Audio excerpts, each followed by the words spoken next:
साल 2021 दिल्ली के एक थाने में सब इंस्पेक्टर धर्मेंद्र कुमार अपनी चेयर पर बैठे हुए हैं। उनके सामने रखी एक फाइल मटमैली हो चुकी, एक डोरी से बंधी और धूल से भरी हुई। फाइल को झाड़कर इंस्पेक्टर धर्मेंद्र एक सफ़ा पलटते हैं। एक 25 साल पुराने केस की फाइल थी। मामला था मर्डर का। आरोपी फरार थे और केस ठंडे बस्ते में डाल दिया गया था। कानून के घर देर है अंधेर नहीं, ये साबित करने के इरादे से इंस्पेक्टर धर्मेंद्र ने मामले की दोबारा जांच शुरू की। लेकिन जांच हो कहां से? सुराग के नाम पर पुलिस के पास कुछ नहीं था, यहाँ तक कि आरोपियों की तस्वीर भी नहीं। जिस ऑफिसर ने केस की शुरुआती जांच की थी वो रिटायर हो चुके थे और केस से जुड़े बाकी सब लोगों से भी कांटेक्ट नहीं हो पा रहा था। केस सुलझाना मुश्किल था, लेकिन फिर पुलिस के हाथ एक नाम लगा। कहानी शुरू हुई एक इंश्योरेंस स्कीम के नाटक से। भेस बदले गए, फर्जी फॉर्म भरवाए गए, फ्री रिक्शा की स्कीम निकाली गई और जब इनसे भी बात नहीं बनी, अंत में पुलिस को करना पड़ा एक भंडारा। नमस्कार, मेरा नाम दिव्यांशी सुमराव है। आप देख रहे हैं तारीख, जिसमें आज हम आपको बताएंगे कि 1997 में हुए एक कत्ल के आरोपियों को पुलिस ने कैसे खोज कर निकाला।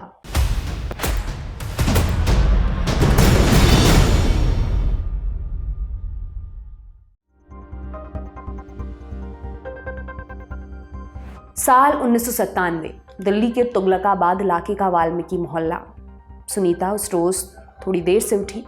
पिछली रात घर में पार्टी थी। सुनीता घर के आंगन में आई तो देखा वहाँ खून फैला हुआ था और पास में उसके पति किशन लाल की लाश पड़ी हुई थी।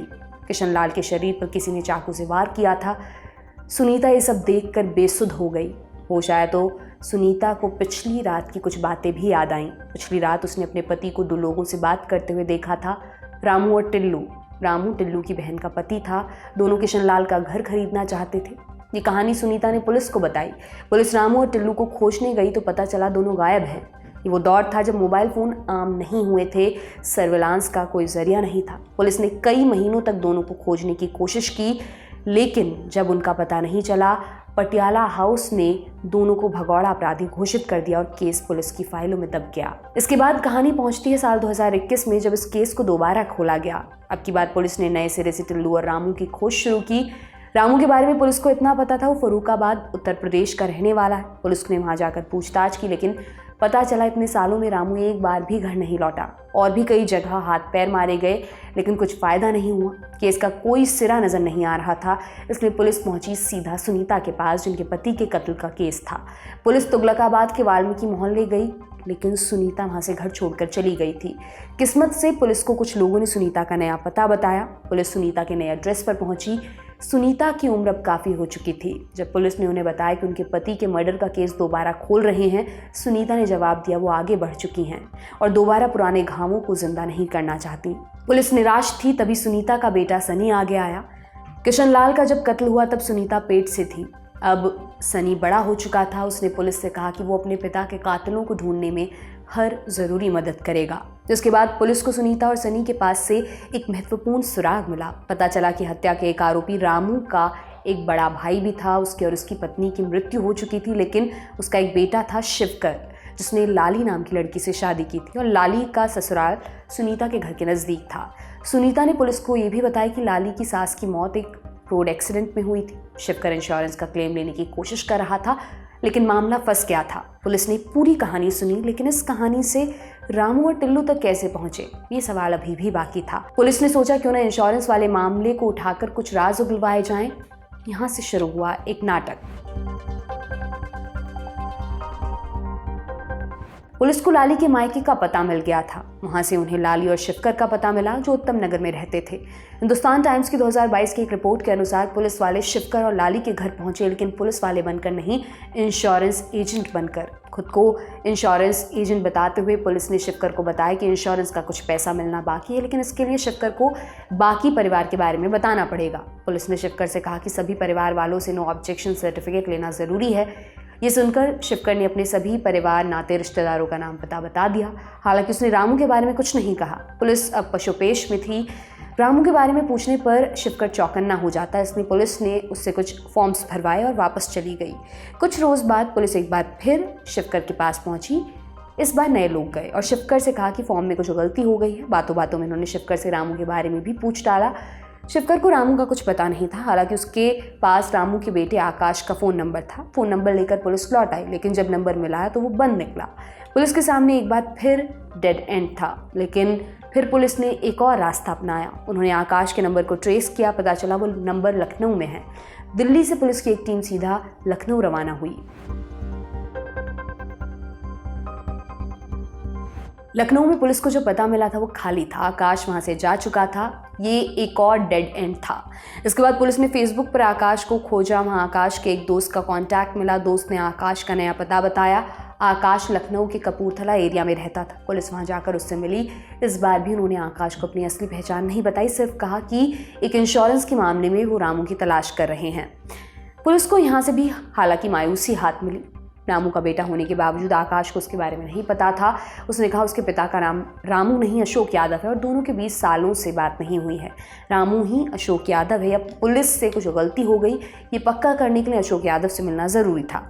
आकाश ने पुलिस को बताया कि अशोक जानकीपुरम इलाके में रिक्शा चलाता है। पुलिस सीधे वहाँ पहुंची। हालांकि वहाँ भी पुलिस को भेस बदल कर जाना पड़ा, क्योंकि अगर अशोक यादव ही रामू था तो वो पुलिस को देखते ही भाग जाता। लिहाजा पुलिस ने जानकीपुरम इलाके के कुछ रिक्शा वालों से मुलाकात की। उन्हें बताया कि सरकार ने एक फ्री रिक्शा स्कीम निकाली है।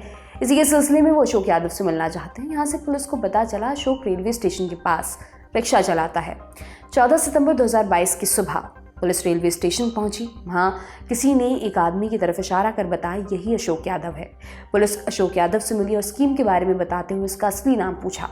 अशोक यादव ने कहा कि वो किसी रामू को नहीं जानता। उसने इस बात से भी साफ इनकार कर दिया कि वो कभी दिल्ली में रहता था। अब पुलिस क्या करे? उनके पास रामू की कोई तस्वीर नहीं थी कि मिलान कर सके। इसलिए पुलिस ने आखिर में सुनीता को लखनऊ बुलाया। 14 सितंबर की शाम सुनीता और सनी लखनऊ पहुंचे। अशोक यादव को 20 सेकंड घूरने के बाद सुनीता चिल्ला पड़ी, हाँ यही रामू है। इसके बाद वो बेहोश हो गई। पुलिस के पास अब एक पुख्ता गवाह था। उन्होंने अशोक यादव से सख्ती से पूछताछ की और वो टूट गया। उसने स्वीकार कर लिया कि वही रामू है। हिंदुस्तान टाइम्स की रिपोर्ट के अनुसार रामू ने अपने गुनाह का इकरार भी कर लिया। पूछताछ में उसने हत्या की वजह भी बताई। हुआ ये था कि रामू और टिल्लू किशनलाल का घर खरीदना चाहते थे। रात को तीनों शराब पार्टी में मिले। तीनों में किसी बात को लेकर बहस हुई और कथित रूप से टिल्लू और रामू ने किशनलाल का खून कर दिया। रामू अपना जुर्म कबूलने के बाद जेल भेज दिया गया। हालांकि इस केस का एक आरोपी अभी भी पुलिस की पहुंच से दूर था, टिल्लू। टिल्लू के बारे में जानकारी जुटाते जुटाते पुलिस को पता चला कि टिल्लू बाबा बन गया है। उसने अपना नाम रामदास रख लिया था और वो मंदिरों के चक्कर लगाते हुए अक्सर धर्मशालाओं में रुका करता था। 2023 में पुलिस को पता चला कि टिल्लू कन्याकुमारी में है, लेकिन पुलिस वहां पहुंचते इससे पहले ही टिल्लू और रामदास पुरी जगन्नाथ चला गया। वहां से ट्रेस करते करते पुलिस ने पता लगाया कि अप्रैल 2024 में वो ऋषिकेश में रह रहा है। दिक्कत हालांकि ये थी कि टिल्लू के पास एक मोबाइल था, लेकिन वो रेयर ही उसका इस्तेमाल करता था। इसके अलावा पुलिस के पास उसकी भी कोई फोटोग्राफ नहीं थी। इसलिए पुलिस को बहुत सावधानी से आगे बढ़ना था ताकि रामू की तरह टिल्लू को भी पुलिस के आने की खबर ना लगे। टिल्लू की फील्डिंग लगाने के लिए पुलिस ने भेस बदलकर ऋषिकेश की रेकी की। वहाँ पुलिस को एक टिप मिली जिसके अनुसार टिल्लू और रामदास कुछ मंदिरों में जाता था और वहीं भोग आदि से उसका खाने का इंतजाम हो जाया करता था। टिप हासिल कर पुलिस ने टिल्लू को पकड़ने का एक प्लान बनाया। कैसा प्लान? पुलिस की टीम ने एक भंडारे का आयोजन किया। उन्हें उम्मीद थी टिल्लू भंडारे में खाने जरूर आएगा, लेकिन पहली बार में पुलिस को निराशा हाथ लगी। टिल्लू भंडारे में नहीं पहुंचा। इसके बाद पुलिस ने 2 और भंडारे किए।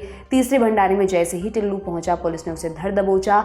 इंडियन एक्सप्रेस की रिपोर्ट के अनुसार पूछताछ में टिल्लू ने भी अपना जुर्म कबूल कर लिया। पुलिस को यह भी पता चला कि टिल्लू ने रामदास नाम से आधार कार्ड बनवा लिया था ताकि वो पुलिस से बच सके। उसे उम्मीद थी कि 25 साल बाद इस केस को सब भूल गए होंगे, लेकिन ऐसा नहीं हुआ। टिल्लू और रामदास और रामू दोनों पकड़े गए। दोनों पर अब केस चलेगा। फिलहाल इस केस ने एक बात प्रूव कर दी, पुलिस चाहे तो 25 साल पुराना केस भी सॉल्व कर सकती है। बहरहाल इस एपिसोड में इतना ही। तमाम जानकारी आपके लिए लेकर आए थे हमारे साथी कमल। देखते रहिए दी लल्लन टॉप। बहुत बहुत शुक्रिया।